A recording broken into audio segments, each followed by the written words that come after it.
तो आज की वीडियो में हम बात करेंगे कैश फ्लो स्टेटमेंट की।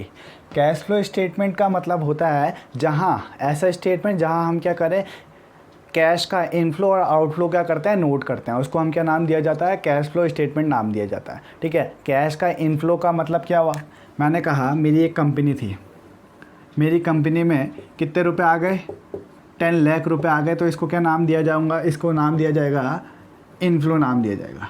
ठीक है, मैंने कहा मेरी कंपनी से कितने 20 लाख रुपए बाहर गए, तो इसको क्या नाम दिया जाएगा, आउटफ्लो नाम दिया जाएगा। क्या बात समझ में आ रही है, इनफ्लो आउटफ्लो का मतलब समझ में आ रहा है। तो जब कभी भी हमारी कंपनी में इनफ्लो होता है तो उसको हम किस में लिखते हैं, किस से डिनोट करते हैं, पॉजिटिव से डिनोट करेंगे। ठीक है, मान के चलो कितना आया हमारा 10 लाख आया, तो इसको मैं क्या लिखूंगा, प्लस 10 लाख लिखूंगा। 10 लाख के आगे पे प्लस लिख भी सकते हैं, नहीं भी लिख सकते हैं। ठीक है, और मैंने क्या कहा 20 लाख हमारा क्या हुआ, आउटफ्लो हुआ, तो इसको हम क्या लिखते हैं, ब्रैकेट में लिखते हैं 20 लाख, ब्रैकेट का मीन्स माइनस। ठीक है, माइनस वाली वैल्यू हो गई, या प्लस वाली वैल्यू हो गई। तो को क्या बात समझ में आ रही है कि इनफ्लो का मतलब, इनफ्लो मतलब जब पैसा कहाँ आता है, कंपनी के अंदर आता है, और आउटफ्लो का मतलब जब पैसा बाहर जाता है। इनफ्लो हम पॉजिटिव में लिखते हैं, आउटफ्लो हम क्या लिखते हैं, नेगेटिव में लिखते हैं। ठीक है, तो कैश फ्लो स्टेटमेंट के अंदर हम 3 एक्टिविटी के बारे में बात करते हैं। पहली एक्टिविटी है ऑपरेटिंग, दूसरी एक्टिविटी है इन्वेस्टिंग, और तीसरी है फाइनेंसिंग एक्टिविटी। ठीक है, मैं लिख देता हूँ यहाँ पे। पहली एक्टिविटी का नाम होता है ऑपरेटिंग एक्टिविटी, दूसरी एक्टिविटी का नाम होता है इन्वेस्टिंग एक्टिविटी, और तीसरी एक्टिविटी मैं यहाँ पे लिख देता हूँ, तीसरी एक्टिविटी का नाम होता है फाइनेंसिंग एक्टिविटी। तो हम इन 3 एक्टिविटी को बनाते हैं कब, कैश फ्लो स्टेटमेंट के टाइम पर। ठीक है, तो ऑपरेटिंग एक्टिविटी हमारी मोस्ट इंपॉर्टेंट एक्टिविटी होती है, क्योंकि जिसको ऑपरेटिंग एक्टिविटी आ जाती है बनानी, या फिर जिसका ऑपरेटिंग एक्टिविटी से आंसर निकल जाता है, उसके बाद इन्वेस्टिंग और फाइनेंसिंग एक्टिविटी बनाना सरल होता है।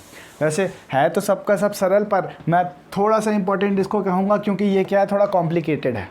क्या चीज़, ऑपरेटिंग एक्टिविटी हमारा थोड़ा कॉम्प्लिकेटेड हो जाता है। जब इसको हम फाइंड करते हैं ऑपरेटिंग एक्टिविटी को, तो हम क्या करते हैं, थोड़ा सा हमारा के स्टेप ज़्यादा हो जाते हैं, तो इसलिए हमें क्या लगता है, थोड़ा टफ लगने लग जाता है। ठीक है, और दूसरा हमारा इन्वेस्टिंग एक्टिविटी, और तीसरा हमारे फाइनेंसिंग एक्टिविटी। तो मैं फाइनेंसिंग एक्टिविटी से बात करूँगा ताकि आपको हर चीज़ क्लियर होते रहे। तो मैं बात करूँ फाइनेंसिंग एक्टिविटी, मान के चलो एक कंपनी है जेड लिमिटेड के नाम से।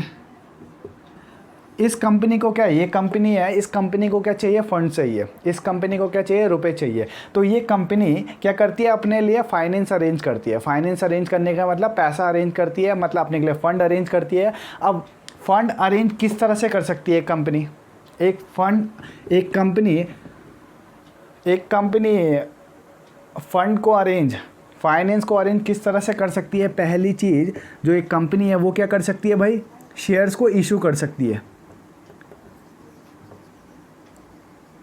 शेयर्स जब हम इशू करते हैं, शेयर्स इशू करने का मतलब कि हम क्या करते हैं, कंपनी क्या करती है, अपने शेयर्स क्या करती है, अपने शेयर्स पब्लिक को देती है, और पब्लिक उसके बदले में क्या देती है, उस शेयर्स के बदले में रुपए देती है। किसको देती है, कंपनी को देती है। कंपनी को रुपए मिला, कंपनी ने शेयर्स दिया, तो क्या हुआ, ये फाइनेंसिंग एक्टिविटी के अंदर आएगा कि नहीं आएगा। ठीक है, तो इशू ऑफ शेयर्स का मतलब जब कंपनी को ज़रूरत होती है किस चीज़ की, फाइनेंस की, रुपए की, तो वो क्या करती है, शेयर्स को इशू करती है, और उससे हमें क्या मिलता है, उससे हमारी कंपनी को क्या मिलता है, पैसा मिलता है। और इशू ऑफ शेयर्स हमेशा किस में आएगा, फाइनेंसिंग एक्टिविटी में आएगा। अरे दूसरी चीज़ बात करता हूँ, मैंने कहा हमारी कंपनी को कुछ पैसे चाहिए, तो ये क्या कर सकता है, डिबेंचर इशू कर सकता है। डिबेंचर इशू करेगा, और उसके बदले में इसको क्या मिल जाएंगे, पैसे मिल जाएंगे। तो यहाँ पे डिबेंचर भी आता है, किसके अंदर आता है, फाइनेंसिंग एक्टिविटी के अंदर। एक तो आता है शेयर्स में क्या हुआ, इशू ऑफ शेयर्स हुआ। डिबेंचर भी आता है। ठीक है, डिबेंचर जब हम इशू करें, या फिर डिबेंचर रिपेमेंट ऑफ डिबेंचर करें। ठीक है, जब डिबेंचर ज़्यादा होंगे हमारे पास, तो मतलब इनफ्लो होगा। ठीक है, और जब डिबेंचर हमारे पास कम होंगे, मतलब इस साल, पिछले साल हमारे पास ज़्यादा थे, इस साल कम है, तो हमने कहीं ना कहीं डिबेंचर की पेमेंट करी है, तो वो आउटफ्लो हमारा क्या होता है, माइनस होता है। बात समझ में आ रही है, जिसको बात समझ में नहीं आ रही वो बाद में समझ जाएगा। तो हम फिलहाल आपको क्या ध्यान रखना, फाइनेंसिंग एक्टिविटी के अंदर शेयर्स के रिगार्डिंग, डिबेंचर के रिगार्डिंग, और तीसरी मैं बात करूँ ये बैंक ओवरड्राफ्ट। बैंक ओवरड्राफ्ट भी आता है। किसके अंदर बात कर रहा हूँ मैं? फाइनेंसिंग एक्टिविटी के अंदर। फाइनेंसिंग एक्टिविटी एक ऐसी एक्टिविटी है जहाँ पे हमारे पास पैसा आता है, ठीक है। फाइनेंशियल एक्टिविटी में मतलब मैं बोल रहा था कि कंपनी को क्या है भाई, फाइनेंस की ज़रूरत है, तो वो कैसे फाइनेंस इकट्ठा कर सकती है, कैसे फाइनेंस कर सकती है अपनी कंपनी के लिए? वो शेयर्स के थ्रू, डिबेंचर के थ्रू और बैंक ओवरड्राफ्ट के थ्रू फाइनेंस इकट्ठा कर सकती है। बैंक ओवरड्राफ्ट आपको नया लग रहा होगा, तो बैंक ओवरड्राफ्ट मतलब क्या होता है? जब हमारे पास जीरो बैलेंस है और उस टाइम पर भी हम क्या कर सकते हैं? पैसा निकाल सकते हैं खुद के यूज़ के लिए। जब हमारा बैंक बैलेंस ज़ीरो हो और उस टाइम पर भी हमें फैसिलिटी मिले कि आप पैसा निकाल सकते हो, ठीक है, कैश क्रेडिट कर सकते हो, तो उस टाइम पे हमें उस टाइम पे हम क्या बोलते हैं? बैंक ओवरड्राफ्ट बोलते हैं। समझ में आ रही है? हमारी कंपनी को ज़रूरत है पर बैंक में ज़ीरो बैलेंस है, पर हमारे पास फैसिलिटी है किस चीज़ की? बैंक ओवरड्राफ्ट की। तो हम जीरो बैलेंस में भी क्या करेंगे? पैसा निकालेंगे, तो उसको ही क्या नाम दिया जाता है? बैंक ओवरड्राफ्ट नाम दिया जाता है। तो मैंने कहा फाइनेंशियल एक्टिविटी के अंदर एक आता है शेयर्स, दूसरा आता है डिबेंचर और तीसरा आता है बैंक ओवरड्राफ्ट। समझ में आ रही है बात? आपको आगे जाके इसके बारे में कई चीज़ें पता चलेगी, पर फिलहाल आपको क्या समझना है इस वीडियो में? इस वीडियो में सिर्फ और सिर्फ ये समझना है कि फाइनेंशियल एक्टिविटी के अंदर हमें क्या ध्यान रखना है? शेयर्स के रिगार्डिंग इन्फॉर्मेशन ध्यान रखनी है और डिबेंचर के और बैंक ओवरड्राफ्ट के रिगार्डिंग इन्फॉर्मेशन ध्यान रखनी है। क्या इतनी बात समझ में आ रही है? इतनी बात समझ में आ रही है। तो इसके बाद हम बात कर लेते हैं इन्वेस्टिंग की। मैंने कहा है एक कंपनी को क्या पैसा मिल चुका है, एक कंपनी को क्या फाइनेंस अरेंज हो गया, एक कंपनी के लिए फाइनेंस अरेंज हो गया, तो अब क्या करेगा? कंपनी इन्वेस्ट करना स्टार्ट करेगा। इन्वेस्ट करना स्टार्ट करेगा तो क्या करता है कंपनी? क्या करता है? फिक्स्ड एसेट परचेज करना स्टार्ट करता है या फिर लॉन्ग टर्म इन्वेस्टमेंट करना स्टार्ट करता है। समझ में आ रही है बात? तो यहाँ पे इन्वेस्टिंग एक्टिविटी के अंदर दो चीज़ें आती हैं, मैं लिख देता हूँ। फिक्स्ड एसेट के रिगार्डिंग, और दूसरी चीज़ मैं बात करूँ फिक्स्ड एसेट, और दूसरा आता है लॉन्ग टर्म इन्वेस्टमेंट। ये चीज़ कहाँ से पॉसिबल हुई? जब हमारे पास क्या, हमारे पास फाइनेंस आया, फाइनेंस के बाद ही हमने क्या करना स्टार्ट किया? फिक्स्ड एसेट परचेज करना स्टार्ट किया, फिर फिक्स्ड एसेट को सेल करना स्टार्ट किया और लॉन्ग टर्म इन्वेस्टमेंट करना स्टार्ट किया। समझ में आ रही है बात? क्या कनेक्ट हो रहा है कि नहीं हो रहा है? ठीक है। तो फाइनेंसिंग एक्टिविटी में हम शेयर्स, डिबेंचर और बैंक ओवरड्राफ्ट की बात कर रहे थे, और इन्वेस्टिंग एक्टिविटी के अंदर हम किस चीज़ की बात करेंगे? फिक्स्ड एसेट की बात करेंगे और लॉन्ग टर्म इन्वेस्टमेंट की बात करेंगे। फिक्स्ड एसेट आपको नॉन करंट एसेट के अंदर क्या आता है? हमारा फिक्स्ड एसेट आता है। इतनी बात क्लियर है? इतनी बात क्लियर है। तो ऑपरेटिंग की बात कर लूँ मैं। ऑपरेटिंग के अंदर हमारे जो फाइनेंसिंग एक्टिविटी में ना है, जो इन्वेस्टिंग एक्टिविटी में ना है, वो चीज़ कहाँ आती है? ऑपरेटिंग एक्टिविटी के अंदर आती है। समझ में आ रही है बात? जो फाइनेंसिंग एक्टिविटी के अंदर नहीं आता है, जो इन्वेस्टिंग एक्टिविटी के अंदर नहीं आता है, वो किसके अंदर आता है? वो किसके अंदर आता है? ऑपरेटिंग एक्टिविटी के अंदर आता है। इतनी बात क्लियर है? ठीक है। आप इसको पहले रफ नोट कर देना, उसके बाद अब मैं क्या करता हूँ? ऑपरेटिंग की तरफ बढ़ता हूँ। समझ में आ रही है बात?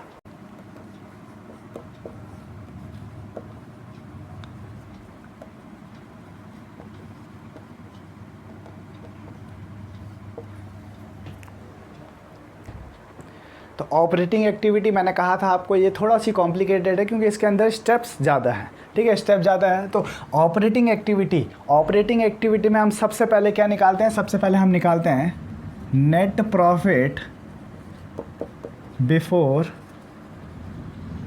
Tax and extra ordinary item. सबसे पहले हम क्या फाइंड करते हैं? सबसे पहले हम net profit before tax and extra ordinary item को फाइंड करते हैं। किस तरह से net before tax and extra ordinary find होता है वो जानते हैं। ठीक है, नेट प्रॉफिट बिफोर टैक्स को फाइंड करने के लिए हम ऐड करते हैं surplus in balance statement of profit and loss. ठीक है, इसको हम ऐड करते हैं। अब कभी कभी क्या होता है हमारे पास क्वेश्चन में surplus balance in statement of profit and loss, हमारे पास दो गिवन होते हैं। एक तो होता है करंट ईयर और एक होता है प्रीवियस ईयर। मान के चलो मेरे पास दो surplus in balance statement of profit and loss given है। एक मेरे पास है क्लोजिंग का, एक मेरे पास है ओपनिंग का। तो हमें किस तरह से हम निकालेंगे? हम करते हैं क्लोजिंग माइनस ओपनिंग। क्या? Surplus balance in statement of profit and loss closing वाला से हम माइनस करेंगे क्या इसको? ओपनिंग वाले को। अभी सिर्फ लिखो आप, जब मैं क्वेश्चन कराऊंगा तो आपको हर चीज़ क्लियर होगी। अभी आप क्या कर रहे हो? नोट्स बना रहे हो। अभी आप क्या कर रहे हो? अपना बेस बना रहे हो। समझ में आ रही है?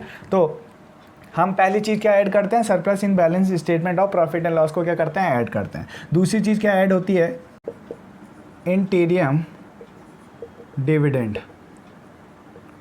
दूसरी चीज़ हम क्या ऐड करते हैं, इंटीरियम डिविडेंड ऐड करते हैं। और इंटीरियम डिविडेंड हमारे पास कहाँ गिवन होता है, हमारे पास एडजस्टमेंट में गिवन होता है।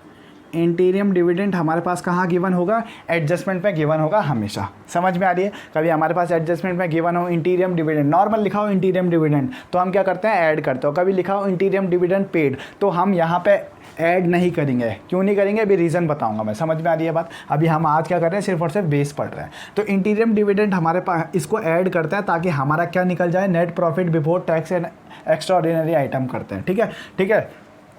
उसके बाद मैं बात करूँ, उसके बाद यहाँ पे जो प्रपोज्ड डिविडेंड है इसको भी क्या किया जाता है, ऐड किया जाता है। ठीक है, प्रपोज्ड डिविडेंड हमारा क्या किया जाता है, ऐड किया जाता है। वो भी कौन सा वाला, पेड वाला। नया वर्ड आप सीख रहे हो, पेड। पेड का मतलब होता है प्रीवियस ईयर। ठीक है, यहाँ पे मैं लिख देता हूँ पी वाई का मतलब प्रीवियस ईयर।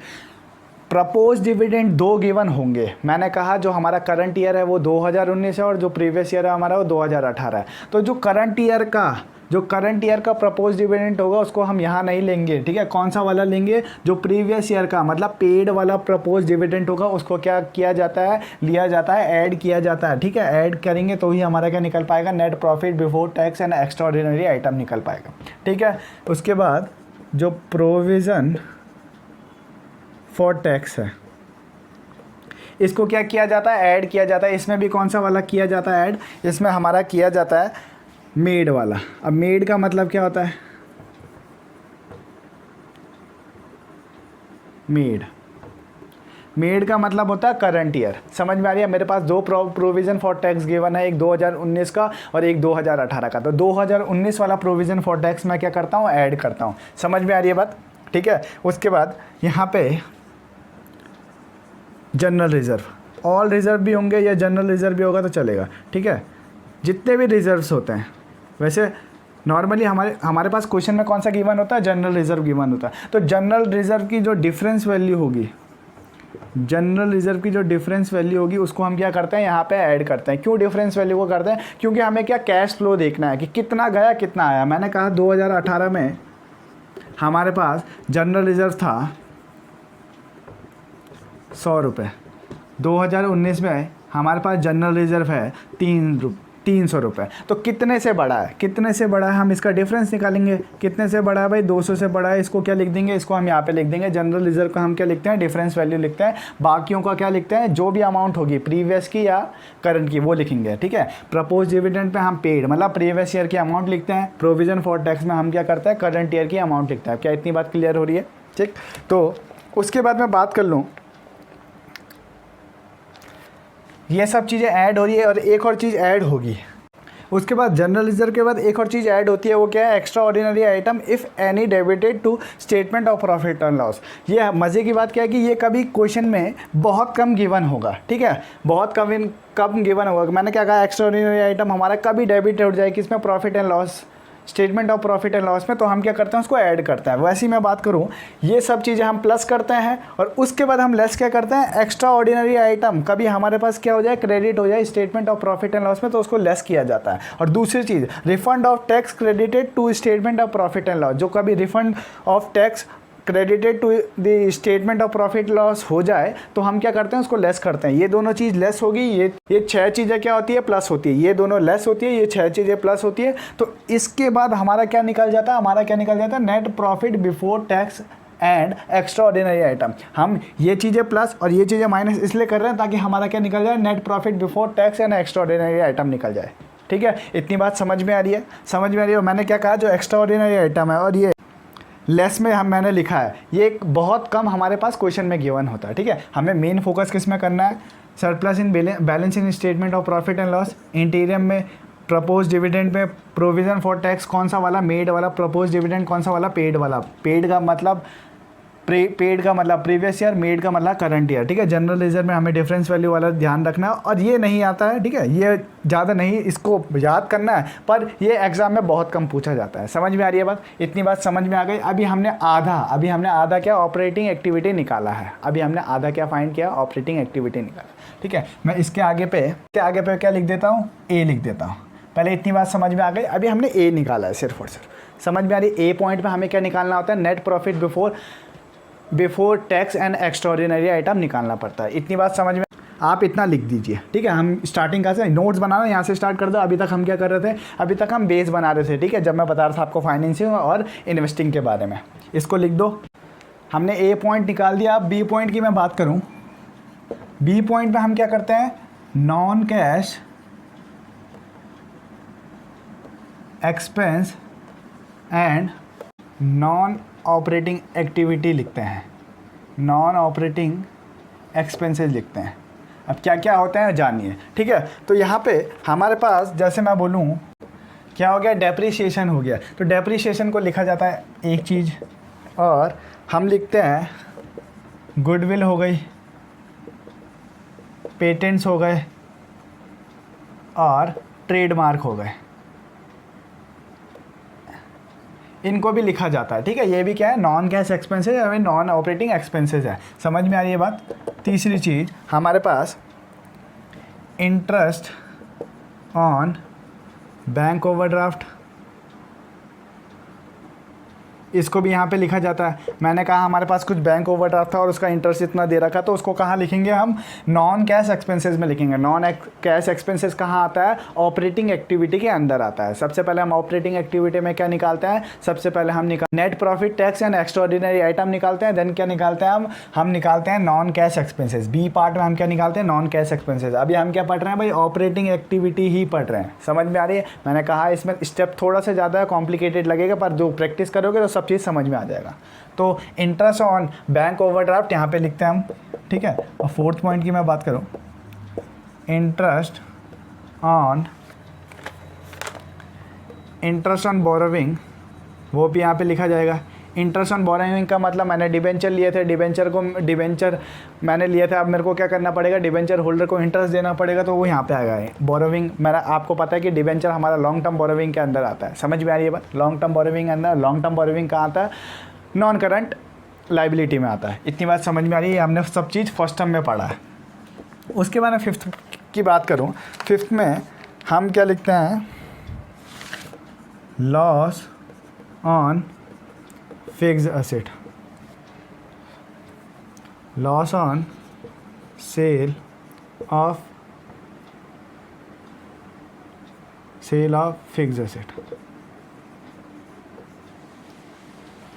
समझ में आ रही है बात।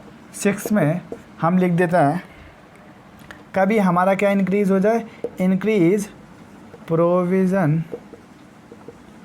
फॉर डाउटफुल डेट्स हो जाए। कभी हमारा provision for doubtful debts increase हो जाए तो हम क्या लिखते हैं, उसको ऐड करते हैं। ऐड करने का मतलब मैं ये लिख रहा हूँ, यहाँ पे ऐड किया जाता है, ठीक है। ये चीज़ें ऐड किया जाता है। नॉन कैश एक्सपेंसेस और नॉन ऑपरेटिंग एक्टिविटी में हम इन चीज़ों को ऐड करते हैं, ठीक है। ऐड क्या की जाती है, ऐड की जाती है हमारी क्या, नॉन कैश एक्सपेंसेस और नॉन ऑपरेटिंग एक्सपेंसेस को ऐड किया जाता है। ये क्या पढ़ रहे हैं हम, बी पार्ट पढ़ रहे हैं। समझ में आया क्या, ठीक है। यहाँ पे मैं सी पार्ट लिख दूँ, सी पार्ट लिखने कोई दिक्कत तो नहीं है। Non cash income. अब बात कर लेते हैं सी पॉइंट की, ठीक है। अभी हम बी पॉइंट की बात कर रहे थे, अब हम सी पॉइंट की बात कर रहे हैं। तो बी पॉइंट में मैं थोड़ा सा बता दूं तो डेप्रिसिएशन आता है। गुडविल कौन सी वाली, रिटर्न ऑफ वाली आती है, ठीक है। यहाँ पे मैं लिख देता हूँ रिटर्न ऑफ, ये थोड़ा मैं भूल गया, ठीक है। रिटर्न ऑफ वाला भी आता है, ठीक है। ये पेटेंट्स और ट्रेडमार्क नहीं आएगा, सिर्फ ये क्या पूछेगा, डेप्रिसिएशन पूछेगा, गुडविल रिटर्न ऑफ पूछेगा, और इंटरेस्ट ऑन बोरोविंग भी पूछता है वो, और loss on sale of fixed asset भी पूछता है, और क्या 6 पॉइंट क्या हमारा, increase provision for doubtful debts भी पूछता है। बहुत बार पूछता है क्वेश्चन में। समझ में आ रही है बात, आपको ये चीज़ ध्यान में रखनी है। तो मैं सी पॉइंट की बात करूँ, यहाँ पे हम नॉन कैश इनकम को क्या किया जाता है, लेस किया जाता है। मैं यहाँ पे लिख देता हूँ पहले बड़ा C point less non cash income, ठीक है। तो पहली नॉन कैश इनकम कौन सी होगी, इंटरेस्ट इनकम, ठीक है। दूसरी मैं बात करूं रेंटल इनकम, तीसरी मैं बात करूं डिविडेंड इनकम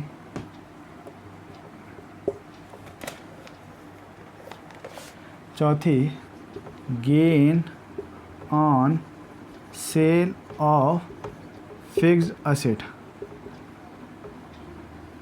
समझ में आ रही है बात। और फिफ्थ की मैं बात करूं, यहाँ पे increase provision for doubtful debts को हम प्लस कर रहे थे, ठीक है, और यहाँ पे क्या किया जाता है, डिक्रीज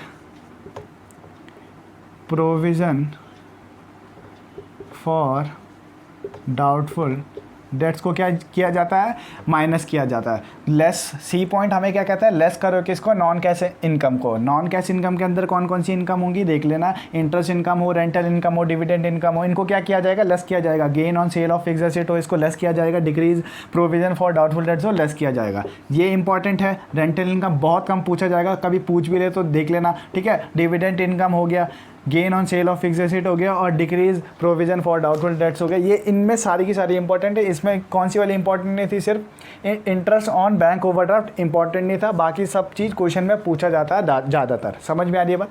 हमने सी पॉइंट भी कर लिया। हमने ए पॉइंट में क्या किया था, net profit before tax and extraordinary item किया था। बी पॉइंट में हमने क्या किया था, ऐड किया था। किस चीज़ को ऐड किया था, नॉन कैश एक्सपेंसेस और नॉन ऑपरेटिंग एक्सपेंसेस को ऐड किया था। और सी पॉइंट में हम क्या कर रहे हैं, लेस कर रहे हैं किस चीज़ को, नॉन कैश इनकम को लेस कर रहे हैं, ठीक है ना। कोई पूछे कि नॉन कैश एक्सपेंसेस और नॉन ऑपरेटिंग एक्सपेंसेस क्या होते हैं, कौन कौन होते हैं, तो आप ये नाम बता सकते हो। नॉन कैश इनकम कोई पूछे तो क्या होती हैं, वो आप ये बता सकते हो। समझ में आ रही है बात। जो डी पॉइंट है, डी पॉइंट में हमारा निकल के आ जाता है, हमारा डी पॉइंट में क्या निकल के आ जाता है, ऑपरेटिंग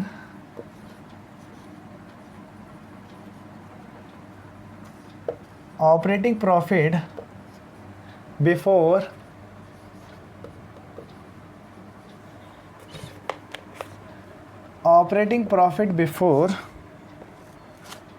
वर्किंग कैपिटल। जो हमारा डी पॉइंट है उसमें क्या निकल के आ जाता है, operating profit before working capital निकल के आ जाता है। बात समझ में आ रही है। Operating profit before working capital निकल के आ जाता है। किस तरह से निकल के आएगा, हमारी जो ए की वैल्यू होगी उसको प्लस करेंगे किसके साथ, बी के साथ, और उसको प्लस करेंगे किसके साथ, सी के साथ। जब हम इन तीनों को प्लस करते हैं, ए बी सी, ए मतलब net profit before tax and extraordinary item, B का मतलब add non cash expenses and non operating expenses, ठीक है। तो सी का मतलब नॉन कैश इनकम्स। जब हम इन तीनों को ऐड करते हैं तो हमारा क्या निकल के आ जाता है, operating profit before working capital निकल के आ जाता है, जो कि हमारा क्या है, डी पॉइंट है। इतनी बात समझ में आ रही है। उसके बाद मैं ई पॉइंट की बात करूँ। ई पॉइंट के बाद अब यहाँ से थोड़ा थोड़ा क्या होने लग जाता है, ईजी होने लग जाता है। हम किसको ऐड करते हैं, decrease in current asset and increase in current liability. E point में क्या किया जाता है, ई पॉइंट में हम क्या करते हैं, जो भी करंट एसेट डिक्रीज हो रही होगी उनको हम ऐड करेंगे, जो भी करंट लायबिलिटी हमारी इंक्रीज हो रही होगी उनको क्या करेंगे, हम प्लस करेंगे, ठीक है, उनको भी ऐड करेंगे, ठीक है। डिक्रीज इन करंट एसेट और इंक्रीज इन करंट लायबिलिटी को प्लस किया जाता है, ठीक है। आप कौन कौन सी करंट एसेट, कौन कौन होती है करंट एसेट और कौन कौन होती है लायबिलिटी, वो देख सकते हो आप स्क्रीन में, ठीक है, दिख रहा है आपको, ठीक है। ये सब क्या होती है, हमारी करंट एसेट होती है, और ये सब क्या होती है, हमारी करंट लायबिलिटी होती है, ठीक है। यहाँ पे स्क्रीन में लिखा है, जैसे यहाँ पे लिखा है increase in inventory, decrease in inventories. Inventories हमारा क्या हुआ, इन्वेंट्रीज हमारे क्या है, इन्वेंट्रीज हमारी करंट एसेट है, और इन्वेंट्रीज को ही हम स्टॉक भी बोलते हैं। समझ में आ रही है बात, ठीक है। जैसे मैंने कहा ट्रेड रिसीवेबल्स हो गए, अक्रूड इनकम हो गई, प्रीपेड एक्सपेंसेस हो गए। समझ में आ रही है बात, इतनी बात समझ में आ रहा। ये सब हमारा क्या, करंट एसेट और करंट लायबिलिटी से रिगार्डिंग है। उसके बाद मैं एफ पॉइंट में बात करूँ, इसमें हम क्या करते हैं, लेस करते हैं।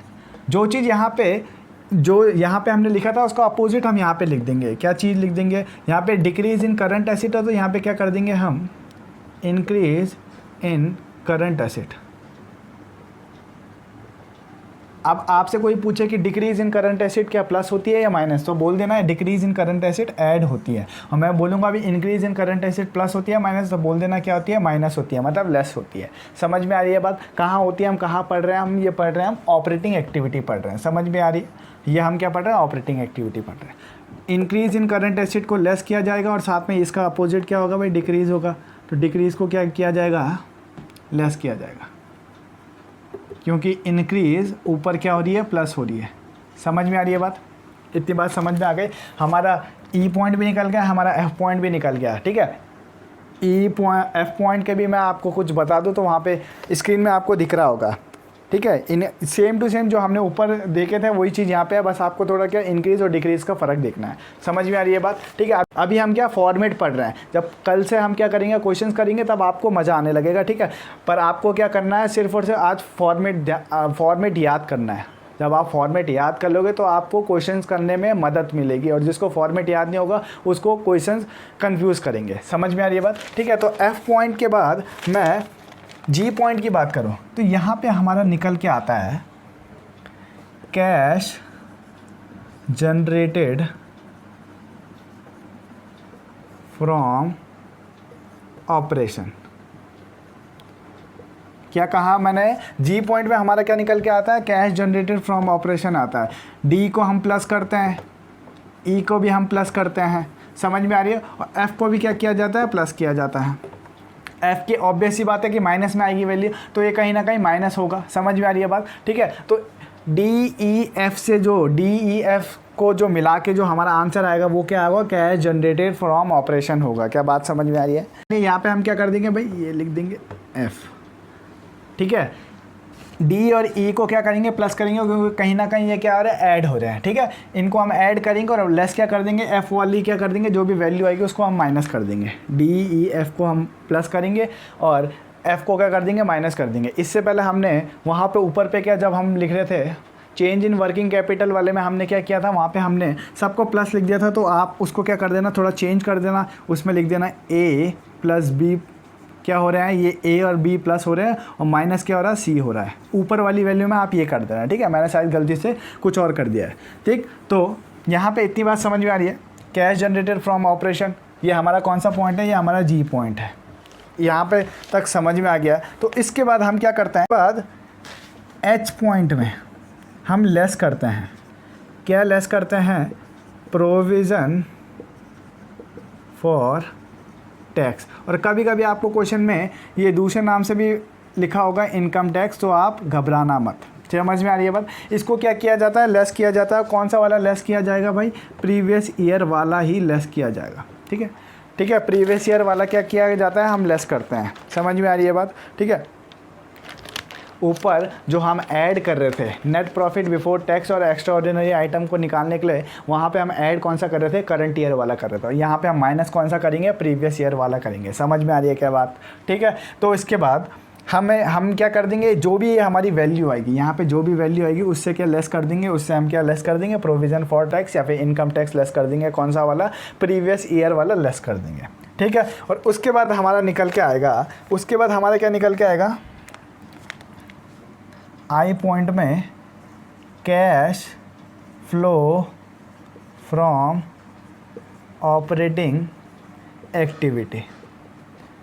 और यहाँ पे हमारी क्या हो जाती है, ऑपरेटिंग एक्टिविटी ख़त्म हो जाती है। क्या आता है हमारा, cash flow from operating activity आता है। अब मैंने कहा हमारा जो cash flow from operating activity है उसका आंसर किस में आ रहा है भाई, पॉजिटिव में आ रहा है। तब तो हम यही लिखेंगे। बात समझना, जब कभी हमारा आंसर पॉजिटिव में आए एक्टिविटी का, जब हमारा कोई सी भी एक्टिविटी हो, चाहे इन्वेस्टिंग हो, फाइनेंसिंग हो या ऑपरेटिंग हो, जब उसमें हमारा क्या आंसर आ रहा हो, पॉजिटिव में आंसर आ रहा हो फाइनल एक्टिविटी का, तो हम क्या करते हैं, तो क्या लिखते हैं, कैश फ्लो फ्रॉम एक्टिविटी लिखा जाता है, फ्रॉम लिखा जाता है। और कभी जब हमारा आंसर किस में आ जाए, नेगेटिव में आ जाए, तो हम क्या लिखते हैं, cash used in operating activity. समझ में आ रही है बात? तो हम क्या, जब हमारा कभी लेस में आएगा आंसर तो क्या लिखेंगे, cash use in operating activity लिखेंगे, ठीक है। पॉजिटिव और नेगेटिव का मतलब मैंने भी बताया था। पॉजिटिव का मतलब क्या होता है, जब कभी हमारा कैश क्या होता है, इनफ्लो होता है। जब कभी आउटफ्लो हो तो क्या होता है, नेगेटिव होता है। इसीलिए यहाँ पे क्या लिखा जाता है, कैश यूज लिखा जाता है, कि यहाँ पे हमारा क्या हुआ, कैश यूज हुआ, ठीक है ना, ओवर यूज़ हुआ। समझ में आ रही है बात? इतनी बात क्लियर हो गई। तो हमारा ये क्या हो गया, ऑपरेटिंग एक्टिविटी हो गया। इन्वेस्टिंग, और हमारा जो फाइनेंसिंग है। इन्वेस्टिंग और फाइनेंसिंग के बारे में आपको थोड़ा बहुत पता चल चुका है, पर इसके बाद हम क्या करेंगे, इन्वेस्टिंग और फाइनेंसिंग का भी करेंगे। ठीक है, यहाँ पे मैं आपको फॉर्मेट बता देता हूँ, उसको ये आप क्या लिख देना, कॉपी में लिख देना। कल हम क्या करेंगे, कल हम किस चीज़ के बारे में बात करेंगे, कल हम न्यूमेरिकल के बारे में बात करेंगे। इन्वेस्टिंग का फॉर्मेट यह रहा, समझ में आ रही है बात, ये हमारा इन्वेस्टिंग का फॉर्मेट है। ठीक है, इन्वेस्टिंग के अंदर हम ये चीज़ पढ़ते हैं, पर मोटा मोटा आपको क्या ध्यान में रखना है, फिक्स असेट ध्यान में रखना है, और दूसरी चीज़ क्या ध्यान में रखनी है, दूसरी चीज़ लॉन्ग टर्म इन्वेस्टमेंट ध्यान में रखना है। ठीक है, तो ये हमारा क्या है, ये हमारा है इन्वेस्टिंग एक्टिविटी का, और उसके बाद ये हमारा किस चीज़ का, ये हमारा है फाइनेंसिंग एक्टिविटी का। फाइनेंसिंग एक्टिविटी में हमें शेयर्स, डिबेंचर और बैंक ओवरड्राफ्ट ध्यान में रखना है। समझ में आ रही है बात। आज की वीडियो थोड़ा सी लंबी हो गई, पर आपको जो वीडियो पसंद आई हो तो प्लीज़ वीडियो को लाइक करो, शेयर करो, और जिसने भी अभी तक चैनल को सब्सक्राइब नहीं किया, सब्सक्राइब करो।